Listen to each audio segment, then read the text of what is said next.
selalu berusaha menyimpan sesuatu yang bisa membawa manfaat, baik untuk dirinya, untuk anak cucunya, maupun untuk keluarganya, untuk masa kini dan masa depannya.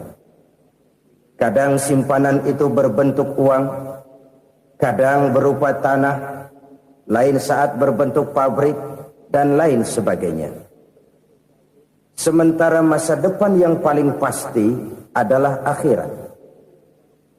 Jika untuk masa depan dunia kita rela memeras keringat, membanting tulang, pergi pagi dan pulang petang, menyimpan uang, menyimpan tanah, menyimpan pabrik, pernahkah kita merenung jika satu saat kiamat datang, kita dibangkitkan dari kubur masing-masing, berdiri di padang mahsyar untuk mempertanggungjawabkan seluruh kegiatan hidup kita di dunia ini? Lalu kita akan menuju ke alam akhirat. Sudahkah kita mempunyai simpanan untuk akhirat kita? Pada pertemuan kali ini saya ingin menyampaikan sebuah hadis di mana Rasulullah sallallahu alaihi wasallam bersabda, "Arba'un min kanzil jannah." Simpanan sorga ada 4 macam. Yang pertama, ikhfa'us sadaqah, menyembunyikan sedekah. Saudara-saudara kaum muslimin, sebagaimana yang kita maklum bahwa Allah Subhanahu wa taala melebihkan sebagian rezeki dari kita terhadap yang lain. Ada yang kaya, ada yang setengah kaya, ada yang miskin, ada yang setengah miskin, dan selanjutnya. Ada yang gajinya kecil tapi penghasilannya gede. Ada yang penghasilannya gede tapi nggak punya gaji. Ada juga yang memang gajinya gede dan penghasilannya gede. Kelebihan rezeki merupakan sunnatullah dan tidak harus membuat kita merasa lebih dari yang lain. Bahkan sebaliknya, kelebihan itu harus membuat kita ringan tangan untuk menolong mereka yang memang memerlukan pertolongan. Kalau saudara diberikan ilmu, maka pertanyaan akhirat cuma satu: ilmumu kau amalkan untuk apa? Kalau saudara diberikan umur yang panjang, pengadilan akhirat juga bertanya satu: umurmu kau habiskan di mana? Tapi kalau saudara diberikan harta, pengadilan akhirat akan bertanya dua: hartamu kau dapat dari mana, kau belanjakan kemana? Dari mananya ditanya, dan kemananya juga ditanya. Oleh karena kita akan dimintakan pertanggungan jawab, maka amanah yang bernama harta ini harus kita gunakan dengan sebaik-baiknya. Ada penggunaan yang merupakan kewajiban, itu zakat namanya. Ada penggunaan yang sewaktu-waktu, itu infak namanya. Ada yang lebih sewaktu-waktu lagi, dan itu sedekah namanya. Zakat dia terikat oleh haul dan nisab, oleh putaran batas waktu dan ukuran dari harta itu sendiri. Sedangkan infak terikat oleh situasi dan kondisi perekonomian seseorang. Sedangkan sedekah tidak terikat dengan apapun. Dalam kondisi seperti apapun kita bisa melakukan sedekah dengan yang terkecil sekalipun. Sampai-sampai Rasulullah sallallahu alaihi wasallam mengajarkan, la tahqiranna minal ma'rufi syai'an walau an talqa akhaka biwajhin talik. Atau ada hadis, tabassumuka fi wajhi akhika laka shadaqah. Senyumanmu kepada temanmu adalah sedekah. Jadi untuk melakukan sedekah tidak harus dalam berbentuk uang. Dengan ilmu kita bisa sedekah, dengan tenaga kita bisa bersedekah, dengan pikiran kita bisa bersedekah, bahkan senyum kepada teman itu pun sedekah. Jadi kalau sedekah dengan uang memang belum punya uang, nyengir aja banyakin. Itu asal pada tempatnya, jangan lalu ketemu tiang listrik cengengesan. Tentu tidak pada tempatnya dan tidak wajar. Nah, sedekah yang paling dicintai Allah adalah sedekah yang disembunyikan. Artinya, jauh dari sifat riya. Kan kadang-kadang ada orang sedekah itu disebutkan namanya, apa tidak bagus? Kalau memang niatnya ikhlas, ya bagus-bagus saja. Untuk memberikan sugesti kepada yang lain. Di Fulan bin Fulan nyumbang sekian, diumumkan. Boleh kalau niatnya untuk memberikan rangsangan kepada yang lain supaya dia menyumbang lebih besar dari orang tadi. Tapi kalau itu mendatangkan riya, maka sedekah yang paling dicintai Allah adalah sedekah yang disembunyikan. Tangan kiri saja tidak tahu apa yang diberikan oleh tangan kanan. Sedekah yang dilakukan dengan ikhlas akan merupakan perbendaharaan surga, tersembunyi dari pandangan orang lain, tidak seorang pun tahu. Karena memang sikap yang baik adalah melupakan kebaikan dan mengingat kesalahan. Itu salah satu ciri orang bahagia. Orang yang selalu mengingat kesalahannya dan berusaha melupakan segala kebaikannya. Kalau dia akan berada kebaikan, dia tidak bisa ikut, dia merasa rugi karena dia merasa belum pernah berbuat baik. Tapi kalau akan melakukan kesalahan baru, dia ingat kesalahan yang sudah-sudah, sehingga terhalang baginya untuk melakukan satu kesalahan baru. Demikianlah saudara-saudara, bahwa Allah melebihkan rizki sebagian kita dari yang lain, agar terjadi tolong-menolong dalam kehidupan ini. Jadi kesenjangan yang nature, kesenjangan yang alami, itu sunnatullah. Ada yang kaya, ada yang miskin, ada yang kelas menengah. Nah, kenapa lalu sekarang kita berusaha mengentaskan kemiskinan? Oleh karena adanya kesenjangan struktural. Kalau yang kaya bisa semakin kaya, kenapa yang miskin tidak bisa naik jadi ikut sedikit kaya? Sebab pada dasarnya Islam adalah agama yang sejak turunnya sudah berupaya memerangi kemiskinan. Bahkan dikatakan kemiskinan itu mendekatkan kepada kekufuran. Orang kalau miskin udah dekat banget sama kafir. Gampang menjadi kafir. Berapa banyak saudara-saudara kita yang oleh karena soal perut, oleh karena soal materi, terpaksa meninggalkan dan menanggalkan akidahnya. Menjual petunjuk yang diberikan Allah dengan kesenangan dunia yang cuma sebentar ini. Na'udzubillah, thumma na'udzubillah. Jadi makin kita sembunyikan satu sedekah, semakin banyak perbendaharaan kita di surga. Sedekah yang paling dicintai Allah adalah sedekah yang disembunyikan. Malahan ada seorang sufi, dia punya kebiasaan kalau pergi sholat Jumat dia bawa uang, itu uang dia taruh di bawah tikar masjid. Dia niat sedekah kepada siapa saja yang nemuin itu duit. Maksudnya apa? Supaya yang nemuin nggak tahu siapa yang punya duit. Demikian dia saking ingin menyembunyikan sedekahnya. Karena sifat riya itu bisa memakan amal kita sendiri. Riya itu termasuk menyebut-nyebut kebaikan kita. Orang yang suka nepuk dada, sedikit-sedikit ngitungnya kalau nggak gua. Tuh kalau nggak gua tuh. Tuh yang belas itu kalau nggak gua. Iya kalau nggak lu kenapa emang? Orang yang suka menepuk jasad. Tuh biasanya memang begitu saudara-saudara. Kalau perang lagi berkecamuk, orang nggak sempat ngaku jadi pahlawan. Tapi begitu perang selesai, yang kagak kenal bedil ngaku pahlawan, mas. Itu sesuatu yang biasa. Oleh karenanya, orang-orang yang ikhlas dalam bersedekah, disembunyikannya sedekah itu, Allah cinta betul. Malahan ada hadis memberikan jaminan, inna sadaqatal mar'il muslimi tazidu fil umri wa tadfa'u mitatas su'i. Sesungguhnya sedekahnya seorang mukmin tazidu fil umri, bisa menambah umur panjang.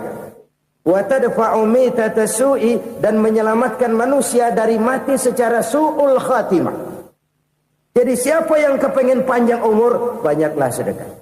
Yang bosan hidup, pelit terus. Sedekah menambah panjang umur dan menyelamatkan manusia dari mati secara su'ul khatimah. Pak, katanya umur itu nggak bisa ditambah, nggak bisa dikurangin. Kapan? Kalau ajal sudah datang. Fa idza jaa ajaluhum la yastakhiruna sa'atan wa la yastaqdimun. Kalau ajal datang tidak bisa dimajukan, tidak bisa dimundurkan. Itu kalau ajal sudah datang. Tidak bisa lagi umur ditambah dikurangi, sudah datang. Tapi kalau belum datang, itu kan haknya Allah. Mau ditambah, mau dikurangi, hak prerogatif Allah. Sebagai pencipta manusia, Allah maha kuasa dan maha mampu. Sedekah ini menambah panjang umur dan menyelamatkan manusia dari mati secara su'ul khatimah. Itu orang mati kan sama ya, kondisinya mati, nggak nafas. Tapi hakikat mati kan lain-lain. Ada yang mati itu husnul khatimah, baik akhirnya. Misalnya lagi ngaji mati, lagi sholat mati, lagi sedekah mati. Ini yang dinamakan dengan husnul khatimah, baik di akhirnya. Sebaliknya ada yang su'ul khatimah, jelek di akhirnya. Ini yang jadi catatan akhir. Lagi nyekek botol, mampus. Lagi banting kartu, modar. Su'ul khatimah, jelek pada akhirnya. Sedekah menyelamatkan manusia dari mati secara su'ul khatimah. Dan kita semua kepengen mendapat husnul khatimah, jauh dari su'ul khatimah. Oleh sebab itu yang bisa menyelamatkan kita dari penyakit itu antara lain adalah sedekah yang disembunyikan, yang dikerjakan dengan ikhlas karena Allah. Tidak karena kepengen dipuji orang, tidak karena ingin dikatakan orang pemurah, sebab orang dermawan itu orang yang memberi tanpa harus diminta. Kalau masih harus diminta, ya belum dermawan namanya, masih harus diminta. Kalau nggak diminta ya tulus, lolos, polos. Saudara-saudara kaum muslimin rahimakumullah. Harta adalah amanat dan akan kita pertanggungjawabkan. Allah melebihkan rizki sebagian kita dari yang lain agar kita saling tolong menolong, bantu membantu. Nabi janjikan siapa yang meringankan beban saudaranya muslim di dunia, Allah akan meringankan bebannya di akhirat nanti. Sebuah jaminan dari baginda Nabi. Si orang yang kita bantu barangkali tidak bisa membalas, Allah yang akan membalas lewat jalan lain yang tidak pernah kita sangka-sangka. Ada orang tanya, Pak, ini ada orang nyumbang masjid sambil marah-marah, bagaimana? Saya bilang sumbangannya aja ambil, marahnya jangan. Marahnya jangan diambil, itu urusan dia. Saudara-saudara kaum muslimin rahimakumullah. Umat Islam ini kan umat yang punya potensi besar. Kadang kita merenung, kenapa kadang-kadang pembangunan masjid kok lambat sekali? Kalau hotel hari ini peletakan pertama, bulan depan peresmian. Supermarket hari ini peletakan batu pertama, minggu depan peresmian. Tapi kalau sudah yang namanya masjid, kadang-kadang peletakan batu pertama sekaligus jadi batu terakhir. 3 tahun, 4 tahun, campur nebar jalak di jalanan. Duit dijaring kayak ikan sepat. Apa tidak ada orang Islam yang kaya? Banyak. Apa tidak ada pengusaha muslim yang jadi konglomerat? Ada. Lalu yang belum banyak itu yang komit terhadap nilai-nilai agamanya. Akhirnya kita jatuh jadi umat yang lemah. Belum ada pengusaha konglomerat muslim buka pabrik supermi cap beduk misalnya umpamanya atau pabrik kecap cap sorban supaya identitas keislamannya sedikit kelihatan. Kita jatuh jadi umat yang lemah karena potensi tidak terinventarisir dengan baik. Kita ini ibarat kompor yang cuma matengin nasi orang lain. Potensi kita dimanfaatkan oleh orang lain. Ukhuwah Islamiyah kita baru terbatas kepada silaturahmi. Ukhuwah di bidang ekonomi kita lemah. Ukhuwah di bidang kebudayaan kita lemah. Apalagi ukhuwah di bidang politik kita lebih rapuh lagi. Padahal ukhuwah itu adalah totalitas kehidupan manusia. Menyangkut ipolek sosbud. Memerlukan nilai-nilai ukhuwah. Jadi oleh karena itu mari kita menyadari. Di dalam harta kita, walaupun kita yang cari, pergi pagi, pulang sore, peras keringat, banting tulang, di sana ada harta anak yatim. Di sana ada hak masjid. di sana ada hak pesantren, di sana ada hak jihad. Berbahagialah seseorang apabila dia oleh Allah dijadikan keran. Keran itu menyimpan air, tapi tidak untuk dirinya, tapi disalurkannya kepada mereka yang memang memerlukannya. Saudara-saudara kaum muslimin rahimakumullah, ini yang pertama. Jadi perbendaharaan surga adalah menyembunyikan sedekah. Orang lain nggak tahu, kita pun nggak pernah ngitung-ngitung. Kita anggap lewat begitu saja, padahal itu deposit akhirat. Satu. Yang kedua, perbendaharaan surga itu apa? Wa kitmanul musibah, menyembunyikan kesulitan. Kadang orang takut menghadapi kesulitan, tapi makin kita merenung, hidup ini kan sebenarnya urusan. Takut sama urusan, ya jangan hidup. Tandanya orang hidup itu kalau punya urusan. Urusan melupakan problem. Problem sering menimbulkan kesulitan. Kesulitan bukan untuk ditakuti, tapi untuk diatasi dan dicarikan jalan keluarnya. Siapa sih orangnya yang gak pernah sulit-sulit? Makin tinggi status sosialnya, makin gede urusannya. Makin tinggi kualitas imannya, makin berat tingkat kesulitannya. Cuma memang yang namanya enak itu seperti pelangi. Biang lala itu nggak pernah di atas kepala kita, di atas kepala orang melulu. Lu sih enak lu, kata kita. Dia juga bilang yang enak kan lu. Pelangi itu nggak pernah di atas kepala kita. Kata tukang beca, aduh enak ya naik Mercy. Kata tukang beca, apa yang di dalam mobil Mercy? Aduh enak bener tukang beca, di jok ngeringkuk ngorok pulas bener. Saya kamar pakai AC, sejuk, tempat tidur sutra, empuk, alga, spring bed, gula kulik, nggak bisa pulas kalau belum minum Valium, belum tidur. Enak bener tukang beca, di jok ngorok nggak tahu wetan kulon. Si tukang beca bilang yang di Mercy enak, yang di Mercy bilang tukang beca enak. Inilah enak, nggak pernah di atas kepala kita, di atas kepala orang lain melulu enak itu. Nah, saudara-saudara,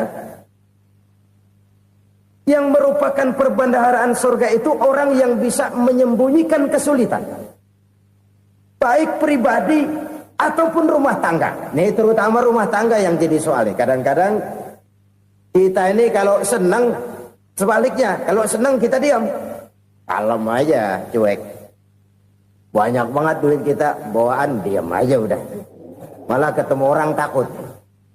Tapi begitu susah, sekampung tahu. Padahal Nabi mengajarkan perbendaharaan surga itu menyembunyikan musibah, menyembunyikan kesulitan. Kalau enak, cerita sama orang-orang. Kalau nggak enak, rasain sendiri, tekan sendiri, atasin sendiri. Kita kan sebaliknya, senang kita diam, asal lagi susah, paling tidak kita nyari teman buat cerita kesusahan. Siapa orangnya yang nggak pernah susah? Cuma soalnya bagaimana kita mengatasi kesusahan itu sendiri.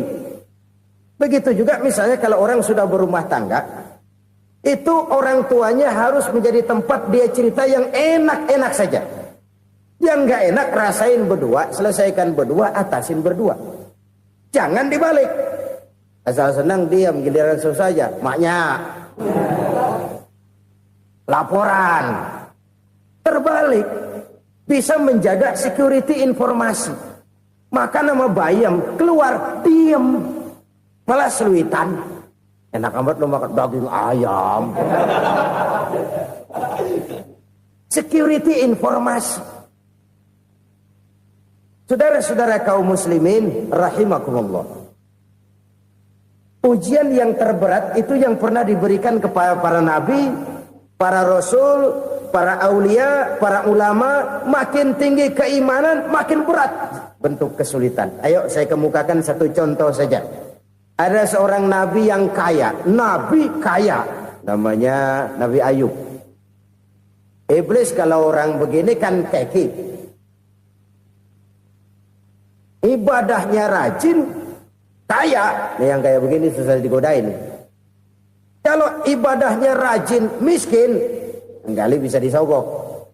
Sini imannya mantap, ibadahnya rajin, kaya, nabi lagi. Oh, tapi namanya iblis nggak kurang akal. laporan. Tuhan, kenapa Les? Ya ini bahasa saya, bahasa Qur'annya sih nggak gitu. Itu hambamu yang namanya Ayub, dia rajin ibadah cuma karena dikasih kaya aja. Coba kasih miskin dia, berhenti dia sembahyang. Ah, kamu bisa aja. Saya tahu Ayub itu hambaku yang ikhlas. Saya buktiin Tuhan, silahkan. Dibuktiin lah, iblis turun ke alam ini.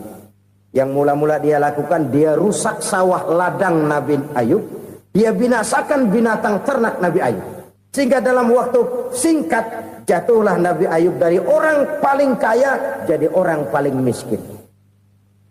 Beliau masih ibadah di mihrab dalam masjid. Datang iblis. Saudara Ayub, ya. Lagi ngapain? Ibadah. Nyembah Allah, nyembah Allah. Oh, percuma. Kenapa? Tuhan yang ente sembah nih, dia udah bikin miskin ente. Sawah ladang ente hancur lebur, binatang ternak binasa. Sekarang ente jadi orang paling miskin. Ngapain nyembah Tuhan kayak begitu? Tekor. Udah berhenti dah ibadah, berhenti ibadah. Ini iblis sama Tuhan laporannya lain, yang dikerjakan kepada Nabi Ayub juga lain. Benar begitu iblis kata Nabi Ayub? Iya, sawah ladang saya habis, buras. Binatang ternak saya binasa, binasa. Saya miskin, bangpak. Apa jawab Nabi Ayub? Bukan innalillahi, ya ini hebat. Alhamdulillahillazi a'tani wa akhadha minni. Segala puji bagi Allah yang telah memberikan harta kepada saya dan sekarang mengambilnya lagi. Alhamdulillah. Allah yang ngasih, Allah yang ambil. Itu mah urusan Allah. Iblis cuman ibadah jalan terus, sujud lagi Nabi Ayub. Iblis seleher gondok banget. Dasar Nabi nggak mempan dia apa-apain. Miskin malah alhamdulillah. Allah yang ngasih, Allah yang ngambil. Jadi kalau kita tidak komit, kita tidak terikat kepada kaya, miskin, senang, susah, apa yang bisa bikin kita susah? Jadikan kekayaan, kemiskinan, jadikan senang, susah sebagai anak buah yang bisa kita atur. Jangan kekayaan ngatur kita, jangan kemiskinan ngatur kita. Kita yang harus mengatur mereka. Senang, susah, kaya, miskin, bahagia, sengsara, jadikan itu anak buah yang bisa kita atur. Kalau sekarang kita kaya, lain saat boleh jadi kita miskin, semiskin-miskinnya. Allah yang ngasih, Allah yang ngambil. Tenaga mana yang bisa menghalangi? Ibadah jalan terus. Iblis makin gondok. Dasar Nabi loh. Akhirnya apa? Nabi Ayub dikerjain, diberikan penyakit. Demikian fatal penyakitnya. Bayangin, udah miskin sakit. Masya Allah. Miskin sakit. Sakitnya nggak lama, kira-kira 16 tahun. Istrinya 3, 2 mental minta ceraiin. Ngerawatin laki bengek begini. Senang belum tentu, susah udah pasti nih. Cerai aja, cerai dah. Cerai. Tinggal satu Siti Rahmah yang setia menemani beliau. Sesetia-setianya hati perempuan. Satu saat Siti Rahmah bilang, "Bang, iya, abang kan Nabi bang. Lalu namanya Nabi kan doanya jarang meleset bang. Maksud kamu minta kenapa sih sama Tuhan biar abang sembuh baik dah bang?" Siti Rahmah, iya. Saya sakit berapa tahun sih dah? 16 tahun bang. Sebelum ini saya sehat berapa tahun? Ya kira-kira 60 tahun bang. Nah coba ente banding-bandingin Rahmah. Saya dikasih sehat 60 tahun. Dikasih sakit 16 tahun. Sudah nggak sabar mau doa kepada Allah minta sembuh. Saya malu kepada Allah. Diuji dengan yang luar biasa seperti ini, tidak mengganggu stabilitas kehambaannya. Dia tetap menghamba kepada Allah Subhanahu wa ta'ala.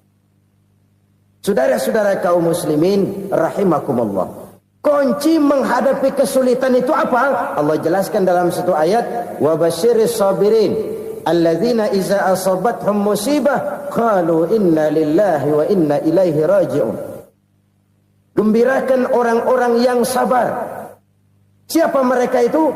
yang apabila mendapat musibah mereka kembali kepada keyakinan dasar segalanya dari Allah dan segalanya akan kembali kepada Allah. Ini konsepsi dasar dari sikap muslim dalam menghadapi berbagai kesulitan.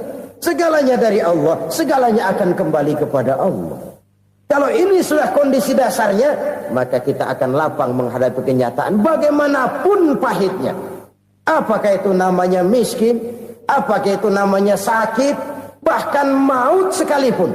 Maut sekalipun. Segalanya dari Allah, segalanya akan kembali kepada Allah. Ini sikap hidup, bukan sekedar ucapan. Kita kadang-kadang menjadikannya sebagai ucapan. Mulutnya sehingga berhenti, innalillahi wa inna ilaihi rajiun, tapi nangisnya terus gerung-gerungan. Bukan itu, ini kesadaran moral. Kalau segalanya dari Allah, segalanya kembali kepada Allah, kan sebenarnya cuma nunggu giliran. Hari ini saya nyembayangin dia, entah hari apa saya disembayangin orang. Hari ini saya antar dia ke kubur, entah hari apa orang nganterin saya ke kubur.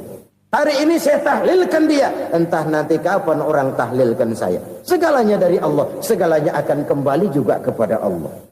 Oleh sebab itu saudara-saudara, kesulitan bukan untuk ditakuti. Kesulitan justru untuk diatasi, dicarikan jalan keluarnya. Dan tidak ada orang yang tidak pernah mendapat kesulitan. Tidak ada. Semakin tinggi status sosial, semakin tinggi kualitas keimanan, semakin besar juga tingkat kesulitan. Hanya saja bagaimana cara kita mengatasinya. Dan Al-Quran menyatakan, inna ma'al usri yusra. Di balik kesulitan itu pasti ada kemudahan. Roda itu berputar. Karena itu Rasulullah sallallahu alaihi wasallam mengingatkan kepada kita, ta'arraf ila Allah fir raha ya'rifka fis syiddah. Ingatlah kepada Allah di waktu kamu senang, supaya Allah ingat kepada kamu di waktu kamu susah. Kalau waktu senang kita ingat kepada Allah, kita susah, Allah tidak akan meninggalkan kita.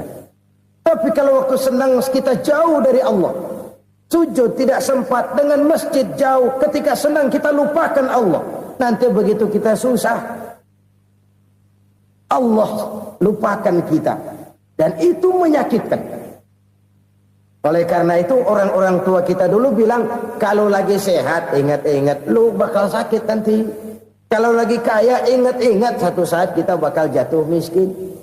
Bahkan kalau lagi muda ingat-ingat kita bakal tua. Dan yang terpenting, kalau lagi hidup ingat-ingat kita bakal mati.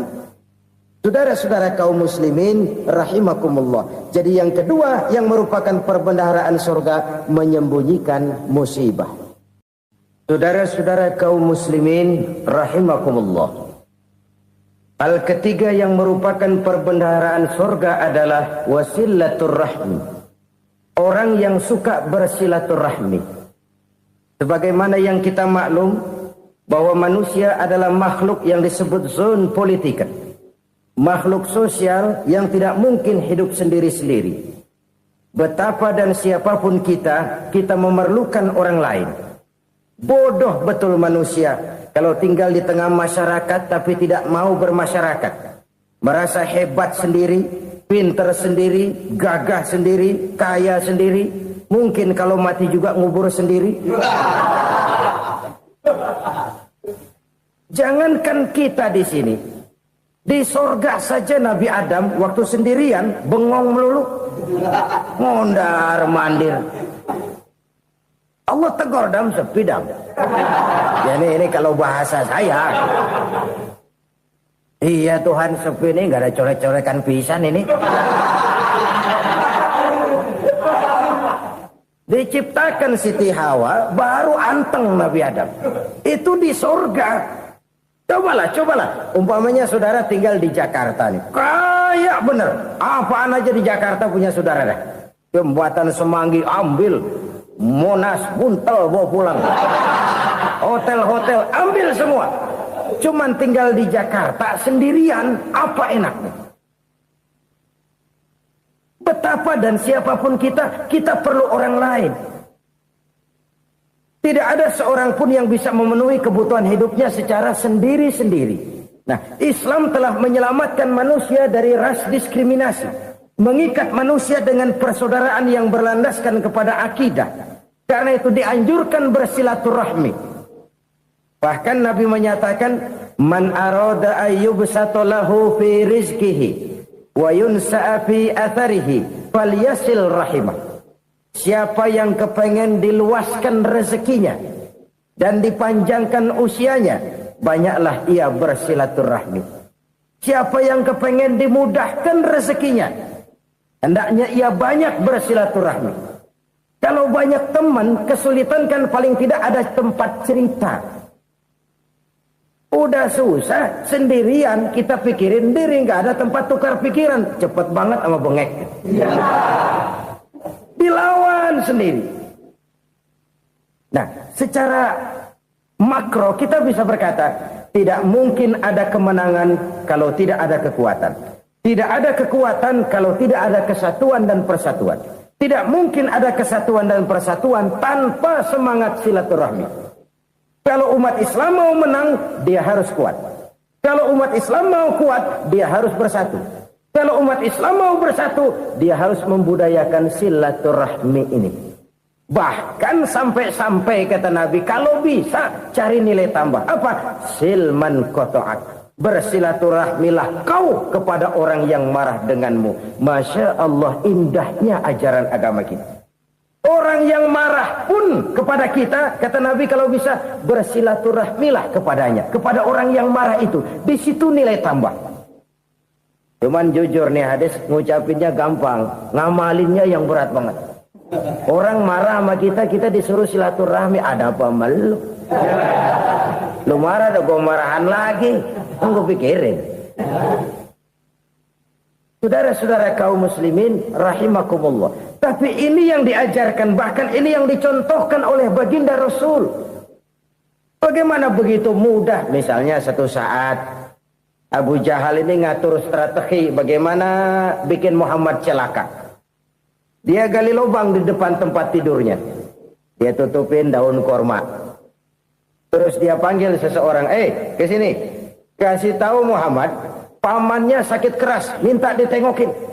Berangkat orang ini ke sana. Muhammad, labbaik. Pamanmu sakit keras, dia minta ditengokin. Baik, saya akan datang menjenguk beliau. Berangkatlah Nabi ke rumah Abu Jahal tanpa prasangka apapun. Abu Jahal udah pasang setil, selimut 3 rangkap setengah dipakai. Persis kayak orang meriang. Tapi sembari ngintip dari balik selimut.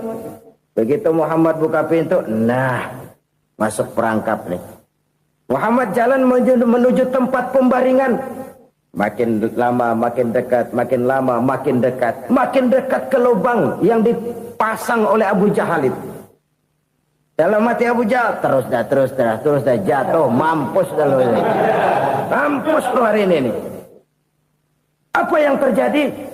Malaikat Jibril datang. Muhammad, pamanmu cuma pura-pura sakit. Di depan tempat tidurnya ada lubang perangkap supaya kamu jatuh ke situ. Sudah, kamu pulang. Balik kanan Nabi. Sudah hampir jatuh ke lubang, balik kanan, pulang. Bayangin kecewanya Abu Jahal. Muhammad dikit lagi, Muhammad dikit lagi. Enggak, paman, saya pulang aja.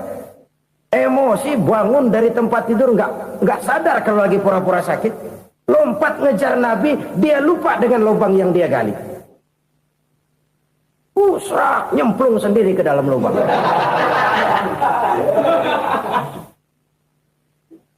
Nabi terus berlalu. Ini terjadi keanehan. Jatuh ke lubang yang dia gali itu sebenarnya nggak terlalu dalam ya. Antara 3-4 meteran lah.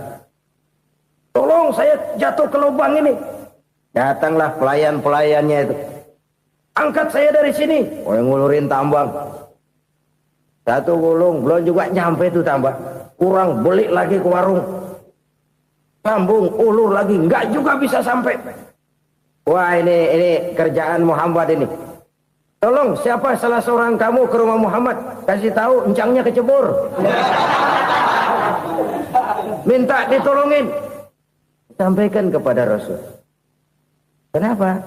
Pamanmu jatuh ke lubang, Muhammad minta tolong diangkatin. Tambang udah nyambung-nyambung nggak nyampe juga. Ya, nanti saya datang, saya tolong. Coba. Nyata-nyata orang berniat jahat mau mencelakakan dia.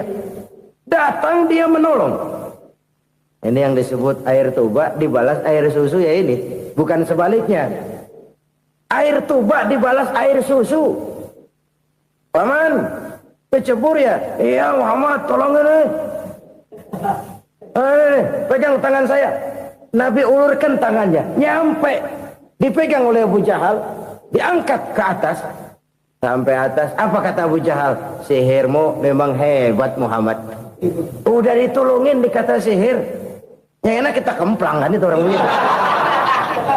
Urusan apa? Tapi inilah akhlak. Kalau bisa kamu bersilaturahmilah dengan orang yang marah kepadamu sekalipun. Orang marah kita tetap baik.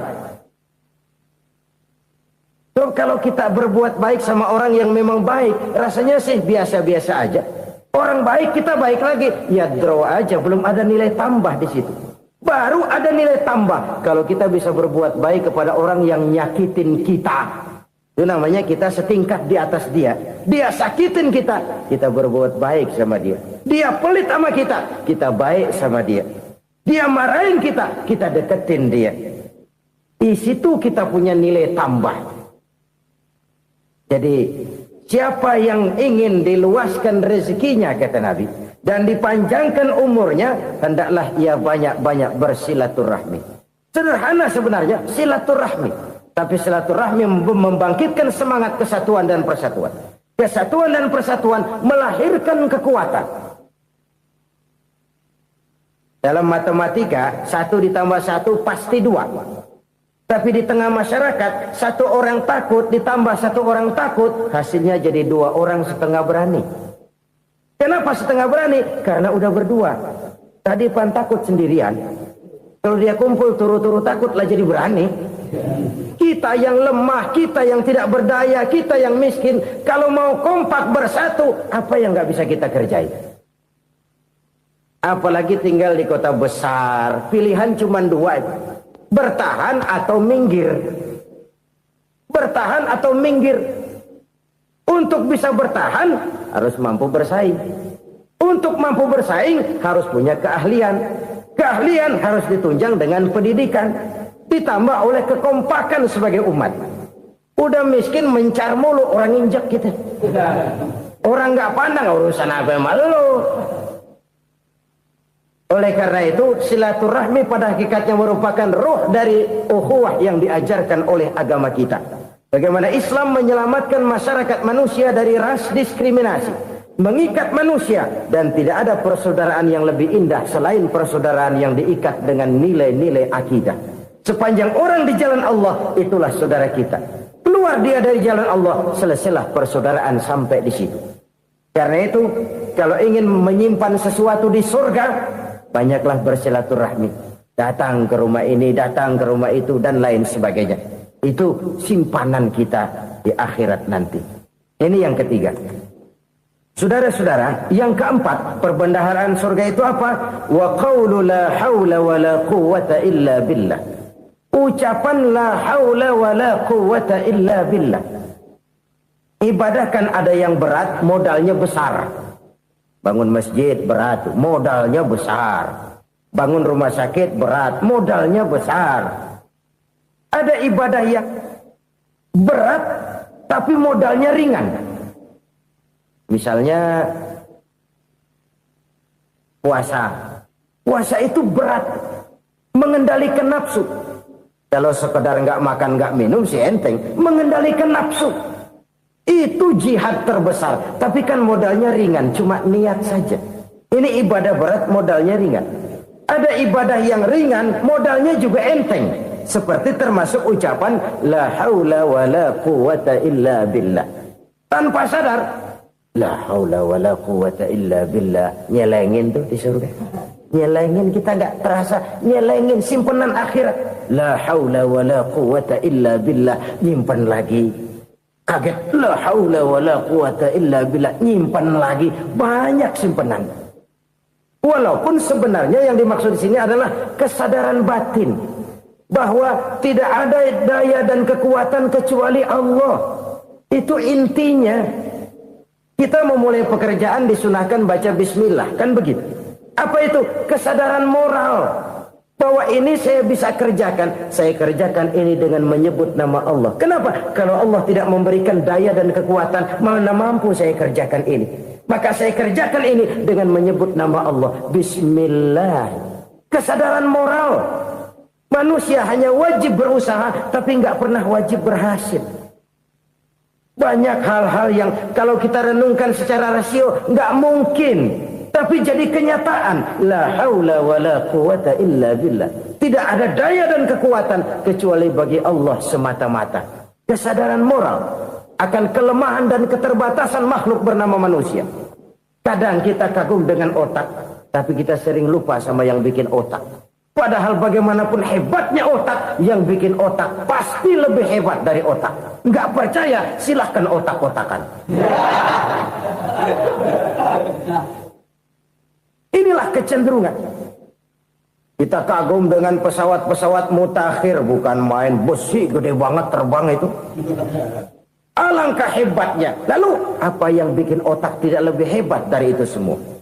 Kita puji laut, apa yang bikin laut tidak lebih hebat dari laut itu? La haula wa la quwata illa billah.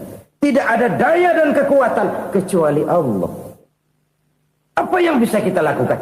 Kalau tidak karena daya dan kemampuan yang diberikan oleh Allah kepada kita. Lahirlah sikap tawadu, rendah hati. Tidak melonjak menjadi angkuh dan sombong. Sadar akan kelemahan dan keterbatasan diri.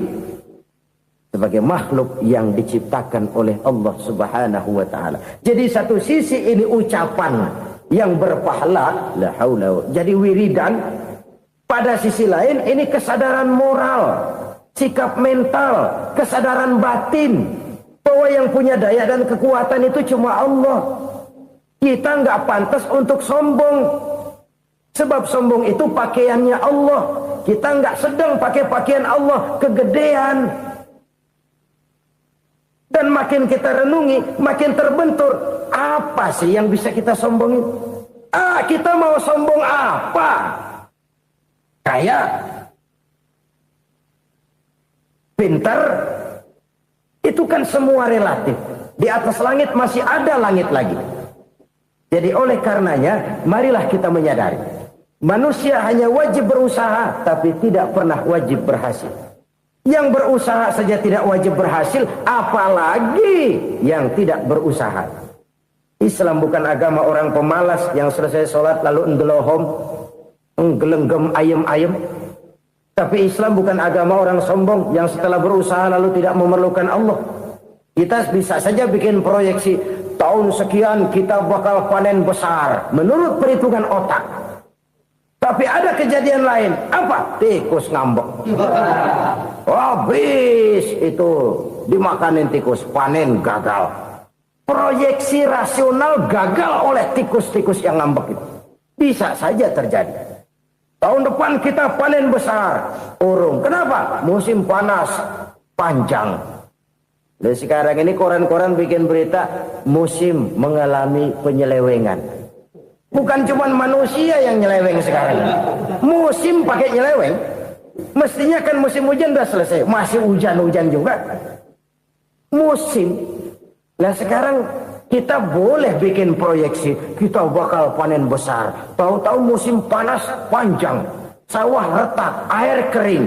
Cari teknokrat yang paling botak. Suruh pendekin tuh musim panas. La haula wa la quwata illa billah. Inilah kesadaran moral. Saudara, saya teringat satu saat ada seorang konglomerat. Umurnya ya kira-kira 70-an. Satu saat dia ditanya oleh wartawan, "Pak, umur Bapak berapa sih?" "Ya paling 10 tahun." 10 tahun? 10 tahun? Anak Bapak berapa orang? Satu saja? Satu. Harta Bapak berapa? Ya paling-paling bangsa 7 juta kali. 7 juta? Iya. Pak, kenapa Bapak bohongi saya? Bapak punya buku biografi. Koran-koran, majalah-majalah banyak memuat cerita riwayat hidup Bapak. Saya tahu umur Bapak 70. Kenapa bilang cuma 7 tahun? Saya tahu anak Bapak 8. Kenapa cuma bilang 1? Saya tahu harta bapak miliaran, mungkin triliunan, pabrik di mana-mana, bank di mana-mana. Kenapa bilang uang bapak cuma 7 juta? Nah, kata si konglomerat tadi, kamu benar nak, kamu benar. Umur saya kalau jumlahnya memang 70 nak. Cuman ingat-ingat saya, baru 7 tahun terakhir ini saya sujud. Baru 7 tahun terakhir ini saya berusaha dekat dengan Allah. Saya laksanakan perintahnya, saya jauhi larangannya. 7 tahun inilah rasanya yang ada nilainya di hadapan Allah. Yang 63 tahun matong, kelabu, kelem umur gue. Habis untuk maksiat, untuk munkarat. Maka ketika ditanya tadi, umur saya 7 tahun itu. Oh begitu Pak. Oh iya. Lalu anak Pak. Anak bapak kan 8. Kenapa bilang cuma 1? Nah, kalau jumlah hitungannya memang anak saya 8. Tapi dari 8 orang ini rasanya cuma 1 nih. Yang bakal jadi buah hati, belahan jantung. Pelanjut cerita, penerus sejarah. Bakal jadi anak soleh yang akan mendoakan saya. Cuma 1 rasanya anak saya ini yang bakal jadi buah hati saya. Besar-besaran saya. Yang akan mendoakan di kubur saya. Yang akan mendoakan di akhirat saya. Yang 7 orang mana? Masya Allah, yang 1 tenggeng, yang 1 nyekek botol mulu, yang 1 nggak karu-karuan. Makanya saya bilang 1 anak saya yang akan bisa mendoakan saya. Oh begitu Pak. Iya. Nah harta Pak, harta bapak kan triliunan, pabrik bapak di mana-mana, uang bapak hampir di tiap bank-bank besar. Kenapa bilang cuma 7 juta? Betul kau nak. Harta saya kalau jumlahnya memang miliaran, triliunan mungkin. Tapi yang saya ingat baru 7 juta tuh yang saya belanjakan di jalan Allah. Saya nyumbang masjid, saya santuni yatim piatu, saya bantu pembangunan pesantren, saya bantu pembangunan rumah sakit Islam. Itu yang akan saya bawa pulang ke akhirat, yang 7 juta itu. Yang triliunan itu nanti akan diperebutkan oleh anak-anak saya sebagai waris saya. Jadi harta saya 7 juta itu yang bakal nemenin saya di akhirat. Yang akan saya bawa pulang jadi teman saya. Saudara-saudara kaum muslimin, jangan-jangan orang tua itu adalah kita-kita ini. Jangan-jangan kita-kita ini adalah orang tua itu. Jangan-jangan itu potret dari diri kita masing-masing. Dari sekian umur yang diberikan Allah, berapa tahun yang ada nilainya di hadapan Allah? Dari sekian anak-anak yang merupakan amanah, berapa yang akan mendoakan kita sebagai orang tuanya menjadi anak soleh? Dari sekian banyak harta yang diberikan Allah, berapa yang akan kita bawa pulang menghadapnya nanti, yang kita belanjakan di jalan Allah? Ini sebuah potret kehidupan. Karena itu kita kembali kepada la haula wa la quwwata illa billah. Kita wajib berusaha, kita wajib berikhtiar. Selebihnya, segala daya dan kekuatan hanya milik Allah saja semata-mata. Satu kesadaran batin dari setiap pribadi muslim. Setelah ia berusaha dan berikhtiar, ia menyerahkannya kepada Allah Subhanahu wa ta'ala. Jadi, satu sisi ini merupakan wiridan ucapan yang mengandung pahala. Pada sisi lain, ini merupakan sikap batin dari seorang muslim di dalam ia menghadapi realitas kehidupan ini. Saudara-saudara kaum muslimin, rahimakumullah. Kalau ini kita jadikan satu basis kehidupan, maka ini akan menyelamatkan manusia dari kemungkinan tergelincir menjadi orang yang lupa diri dan lupa darat. Sebab itu Imamul Ghazali berpesan, jadidis safinah fa innal bahra amiq wa khuziz zad fa inna safara ba'id wa khaffifil hamla fa innal hamla sadid. Perbarui selalu kapalmu karena lautan sangat dalam. Bawa bekal yang banyak karena perjalanan ini sangat jauh. Ringankan beban karena kebanyakan beban akan menyakitkan. Alangkah indah kalimat ini, alangkah dalam makna yang terkandung di sana. Perbarui selalu kapalmu karena lautan sangat dalam. Apa artinya ini? Jaga mentalmu baik-baik. Pelihara imanmu baik-baik karena hidup penuh cobaan seperti lautan. Kita kalau berlayar di lautan kan kadang-kadang tenang, angin bertiup sepoi-sepoi basah. Jika malam datang bintang gemintang bertabur menghias cakrawala. Rembulan memantulkan sinarnya dengan indah. Dalam keadaan begitu berlayar enak. Tapi lain saat ombak menggunung, halilintar menyambar, angin topan bertiup. Berapa banyak sudah saudara-saudara kita yang tenggelam di lautan dunia tanpa sadar bahwa dia belum sampai kepada pantai yang akan dituju. Berapa banyak sudah saudara-saudara kita yang tenggelam di lautan dunia ini tanpa sempat bangkit lagi. Dia menyangka sudah sampai kepada tujuannya. Hati-hati kapal jangan sampai bocor karena lautan sangat dalam. Iman ini jaga baik-baik karena hidup penuh dengan ujian. Wa khuzizat fa inna safara ba'id. Bawa bekal yang banyak karena perjalanan sangat jauh. Saudara mau ke Bandung, bawa duit. Saudara mau ke Surabaya, banyakan lagi duitnya. Saudara mau ke Mekah, gepokan, iketan tuh duit nggak lembaran lagi. Makin jauh perjalanan, makin banyak bekal yang harus kita bawa. Kalau saudara dari Jakarta mau ke Surabaya, kagak bawa duit berangkat juga, itu sih bukan berani namanya, nekat. Sampai Surabaya belum tentu, sengsara di jalan udah pasti. Kenapa? Nggak bawa bekal berangkat. Sama juga kita nih, misalnya belum sempat sembahyang, mati. Waduh, berani banget orang. Belum punya bekal, mati. Sengsara di jalan. Atau bekal tidak cukup. Dari Jakarta saudara mau ke Surabaya, bawa duit 500 perak. Paling jauh Cikampek nyampenya itu. Paling jauh itu. Antara jauhnya perjalanan dengan bekal yang saudara bawa tidak seimbang. Hidup ini perjalanan panjang. A walking tour. Dimulai dari alam arwah. Sebelum jasad diciptakan, roh diciptakan lebih dulu. Dari situ pindah ke alam rahim. Dari alam rahim pindah ke alam dunia.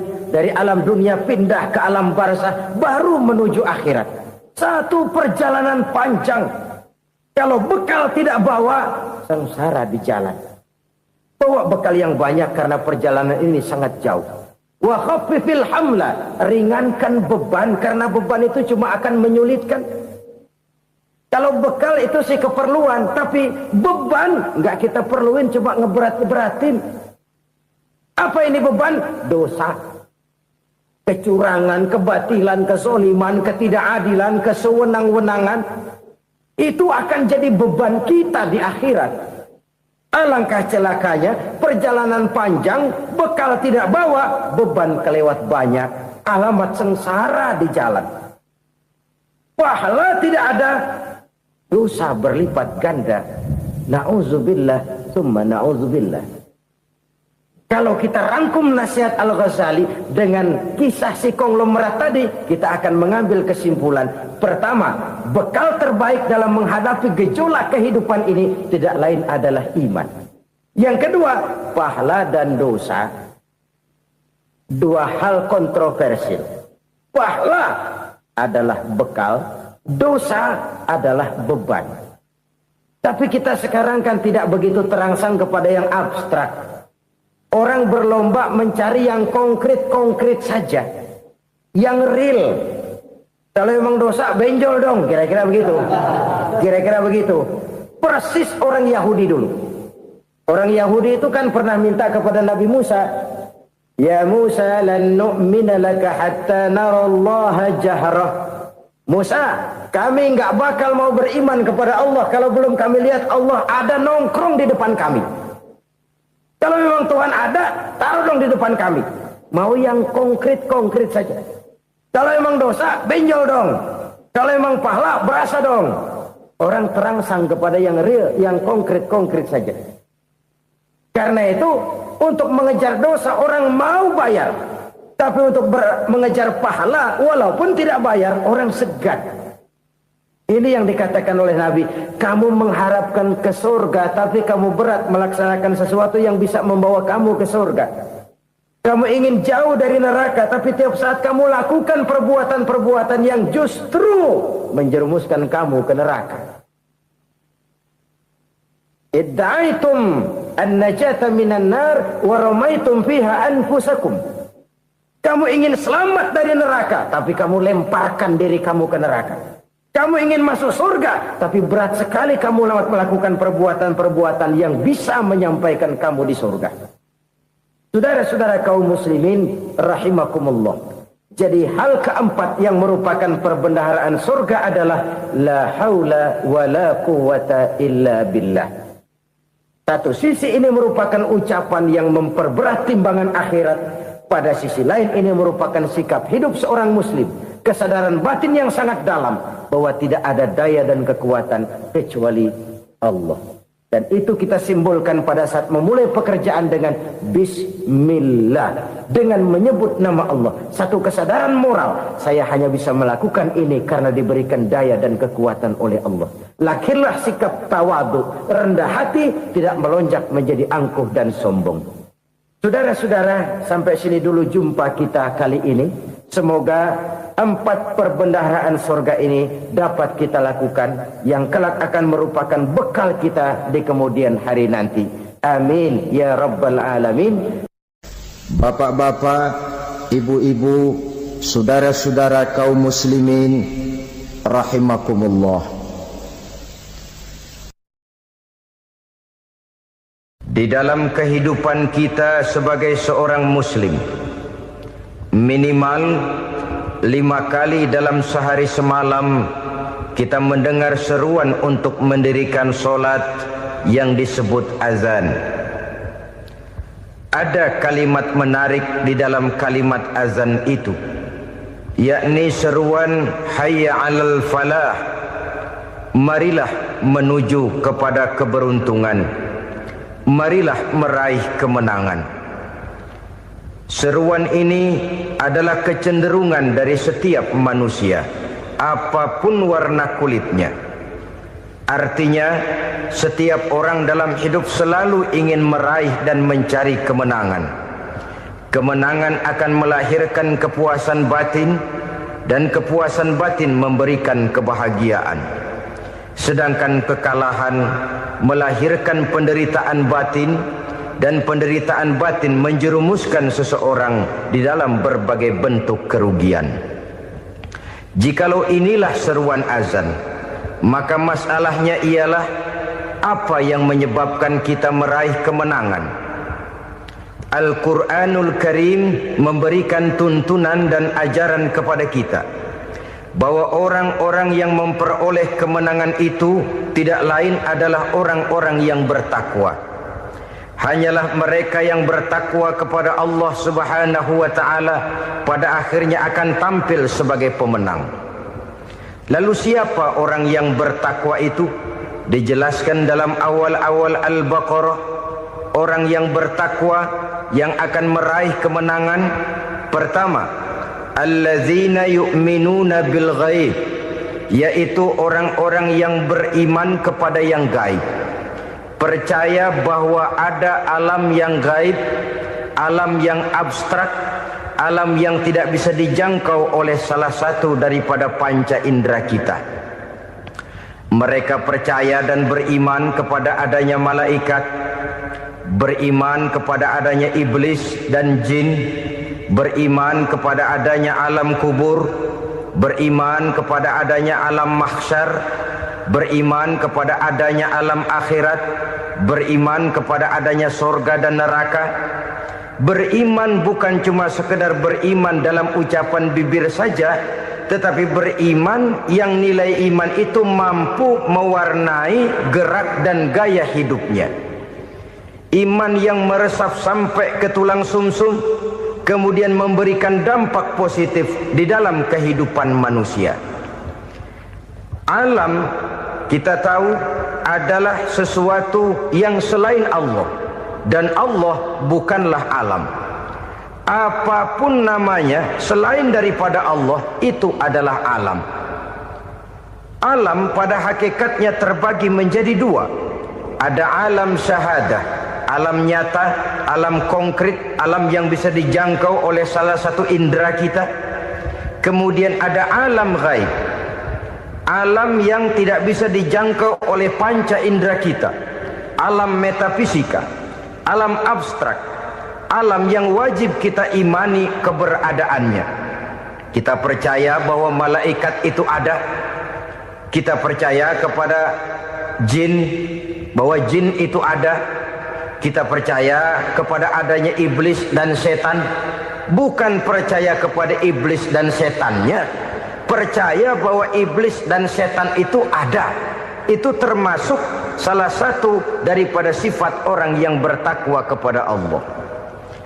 Saudara-saudara kaum muslimin rahimakumullah, kecenderungan pembangunan yang lebih bersifat materialistis biasanya menggeser aspek kehidupan rohani.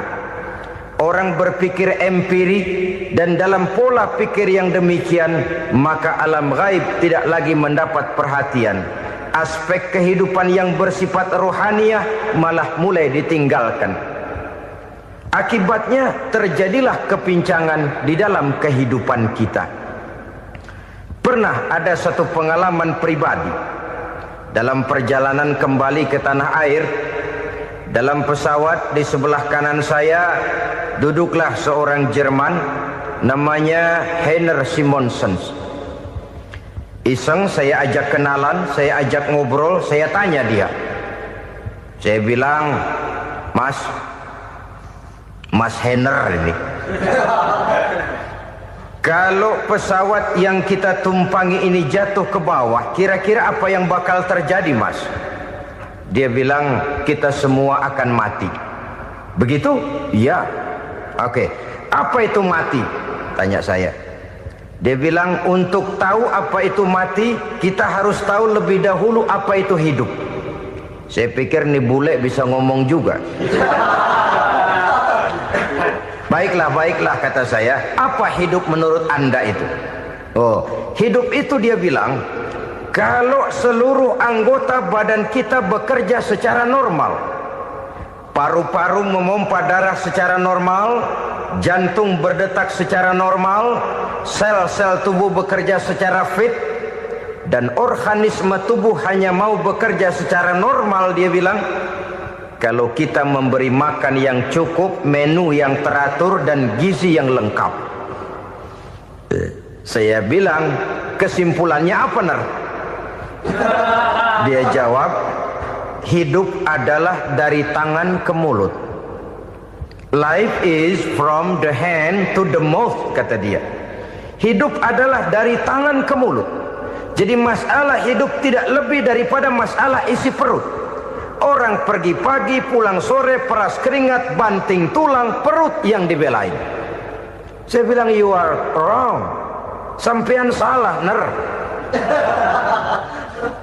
Kamu orang Islam bukan? Bukan. Pantas. Kenapa saya salah? Dia bilang, ya jelas salah. Salahnya di mana? Kamu ini manusia. Kalau hidup cuma dari tangan ke mulut, saya bilang, kambing di kampung saya juga begitu pikirannya, Ner. Itu kambing di kampung saya, asal perutnya kenyang, sudah hidup dia. Perkara besok bagaimana, lusa prospeknya macam mana, bulan depan ada apa, kambing nggak pernah mikir. Di kampung saya kambing juga pikirannya begitu. Kamu Kristen ya? Tadinya. Loh kok tadinya, lalu apa sekarang kamu ini? Dia bilang, sekarang saya netral. Saya tidak beragama, tapi saya percaya kepada Tuhan sebagai pencipta alam. Saya ingat benar dia bilang, I haven't any religious, but I believe to God as the creator of the world. Kenapa bisa netral begitu, Ner? Habis saya bingung katanya. Islam bilang Islam baik, Kristen bilang Kristen baik, Hindu Buddha bilang Hindu Buddha baik, semua agama baik. Saya netral sekalian, nggak beragama. Yang penting saya percaya kepada Tuhan. Saya bilang, Ner, kamu ini kayak orang mau beli celana, lalu bingung. Yang satu bilang Levi's bagus, yang satu bilang Blue Jean hebat, yang satu bilang Wool England hebat. Celana ini hebat, celana itu bagus, celana ini hebat. Semua celana bagus, kamu bingung. Akhirnya netral, tidak pakai celana. Itu juga salah. Saya pikir-pikir, kemudian saya melihat bahwa dua pola berpikir Heiner ini nampaknya sudah mulai menggejala di lingkungan masyarakat bangsa kita. Disadari atau tidak, secara jujur kita harus berkata, dua pola pemikiran Heiner ini mulai berkembang di tengah masyarakat bangsa kita. Pertama, pola pikir materialisme. Hidup adalah dari tangan ke mulut. Masalah hidup tidak lebih masalah isi perut. Itu yang perlu dibela, dan disitulah arti kehidupan. Pergi pagi, pulang sore, peras keringat, banting tulang untuk mempertahankan perut. Kalau sudah kemari cara orang berpikir, maka buat apa percaya kepada yang gaib? Untuk apa sholat? Untuk apa puasa? Untuk apa zakat? Untuk apa menghadiri majelis taklim? Tanpa kepercayaan kepada yang gaib, hidup berjalan menurut alur empiris dan materialis. Kalau sudah ke sana cara orang berpikir, biasanya orang lalu cenderung menghalalkan segala cara. Hanyalah orang yang percaya bahwa akhirat ada. Hanyalah orang yang percaya bahwa alam kubur itu ada. Hanyalah orang yang percaya bahwa malaikat itu ada, hidupnya akan lebih terarah dan terkendali. Karena kepercayaan kepada yang gaib, yang merupakan fase daripada kehidupan setelah hidup yang sekarang ini, mewarnai gerak pribadi seseorang di dalam dia melakukan kegiatan hidupnya. Pola berpikir materialisme, disadari atau tidak, mulai menggejala di lingkungan masyarakat bangsa kita. Hidup tidak lebih dari urusan tangan ke mulut, mulut ke tangan, tangan ke mulut. Asal perut sudah kenyang, hiduplah sudah. Perkara bagaimana prospek hari yang akan datang, bagaimana akhirat, tidak jadi persoalan. Ini yang oleh Nabi diperingatkan, ad-dunya sijnul mu'min wa jannatul kafir. Dunia adalah penjara bagi orang beriman dan surga bagi orang kafir. Dulu di zaman Belanda hadis ini pernah disalah tafsirkan, disalah artikan, digunakan sebagai senjata untuk mengkebiri dan membuat impoten umat Islam. Sudahlah, umat Islam gak usah macam-macam, kata Belanda. Dunia ini kan penjara buat orang Islam, surga buat orang kafir. Di penjara jangan bertingkah.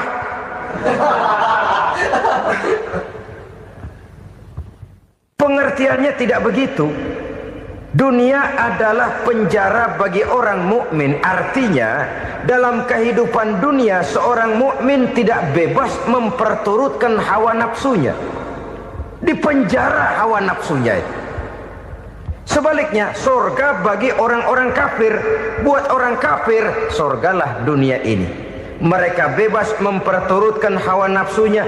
Dilarang tidak terlarang, dicegah pun tidak tercegah. Mereka hidup menurut alur bisikan nafsu mereka sendiri. Kemudian bila ajal datang, maut merenggut nyawa, selesailah surganya sampai di situ. Maka bagi orang-orang yang tidak percaya kepada adanya akhirat, kepada adanya alam gaib, surganya sebatas umurnya.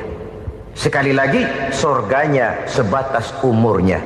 Bila umur selesai, ajal pun datang merenggut nyawa, selesailah sudah surganya sampai di situ. Alangkah pendeknya perjalanan orang-orang yang tidak percaya kepada alam gaib ini. Bagi kita mukmin, jikalau kita mampu memenjarakan hawa nafsu, kita bisa bahagia di dunia ini. Dan Islam memang tidak menyuruh kita sengsara di dunia. Raih dunia, kejar dunia, gapai dunia sebagai alat untuk mencapai kebahagiaan di akhirat nanti. Hidup adalah satu perjalanan panjang yang terbentang sejak kita terlahir dari alam rahim sampai kepada alam akhirat nanti. Andai kata kita gagal meraih kebahagiaan di dunia, toh kita masih punya akhirat. Tapi jangan jadi dalil yang melemahkan semangat. Biarin dah kita di dunia kebelangsak, yang penting akhirat. Akhirnya dunia benar-benar kebelangsak. Bagaimana dunia ini bisa kita raih, dan bagaimana meraih dunia untuk menunjang kepentingan akhirat nanti. Yang kedua, dari pikiran Heiner yang saya lihat menggejala di lingkungan masyarakat bangsa kita, timbulnya manusia-manusia netral. Seolah-olah Tuhan yes, agama no. Sama Tuhan percaya, agama ogah. Tuhan ngangguk, giliran agama godeng. Padahal hampir dalam setiap ayat dalam Quran, kata-kata amanu biasanya bergandeng dengan wa amilus shalihat. iman dan amal soleh. Ini sebagai isyarat Tuhan dan agama jangan pernah dipisah-pisah. Apabila kita bertuhan, maka kita harus beragama. Apabila kita beragama, maka agama itu harus bersumberkan dari Tuhan yang kita imani itu. Tidak mungkin kita pisah, Tuhan yes, agama no. Sama Tuhan percaya tapi agama bikin sendiri. Sembayangnya cukup bengong 2 jam madep mulon.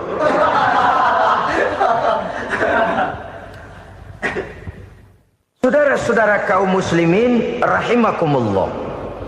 Jadi dengan demikian, agama yang kita akui merupakan unsur mutlak di dalam pembangunan sekarang ini, merupakan bagian dari kehidupan yang menuntun kita bahwa di balik alam nyata ini, di balik alam syahadah ini ada alam gaib.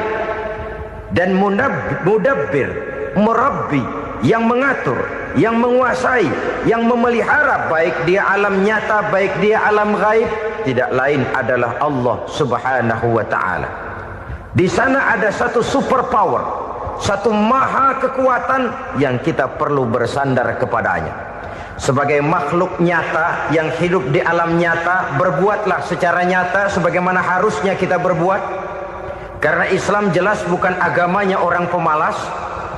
Islam jelas bukan agamanya orang yang mengajarkan setelah selesai sholat boleh duduk, nggelenggem ayam-ayam, ndelohom, menghitung bintang di langit sambil menunggu keajaiban. Tidak. Islam adalah agama